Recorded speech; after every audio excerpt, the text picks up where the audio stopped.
Welcome back to Reality Unveiled. Today, we're exploring a fascinating topic. We'll dive into what the Quran says about the Earth being replaced and how this idea connects to the scientific concept of the multiverse. In Surah Ibrahim 14:48, the Quran says, "On the day when the Earth will be changed to another Earth and the heavens."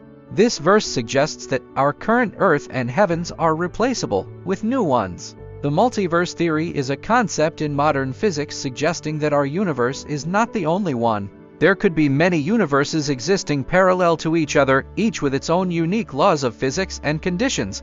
Imagine the universe as infinite in size. In this scenario, there are infinitely many regions of space, each with its own arrangement of particles. There could be regions where the events and structures are vastly different from what we observe in our own part of the universe. This concept arises from the theory of cosmic inflation, which suggests that the universe underwent rapid expansion after the Big Bang. Inflation theory proposes that our universe is just one bubble in a vast multiverse ocean of bubble universes. Each bubble universe could have its own distinct laws of physics and constants. Parallel universes, or the many worlds interpretation of quantum mechanics, propose that every possible outcome of a quantum event actually occurs in its own separate universe.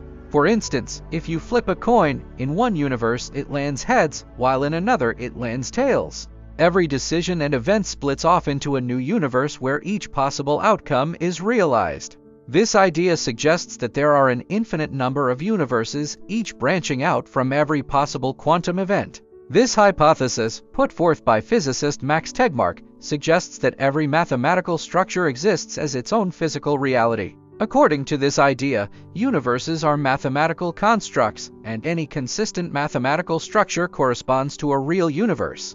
This concept broadens the definition of the multiverse to include any logically possible reality, governed by its own set of mathematical rules. The idea of the Earth being replaced in the Quran can be seen as a transformation similar to the multiverse theory. Just as the Quran suggests a new Earth and heavens, the multiverse theory proposes multiple universes, each with its own reality. This connection shows a fascinating alignment between ancient scripture and modern scientific theories. This reflects on how these concepts can deepen our understanding of the universe and our place within it. To summarize, what Quran mentioned 1,400 years ago, the Earth being replaced with a new one, fully aligns with latest multiverse theory. These ideas align in a thought-provoking way. Share your thoughts in the comments. Thank you for watching. Don't forget to like, subscribe, and hit the notification bell for more videos exploring the intersections of faith and science and spread the knowledge.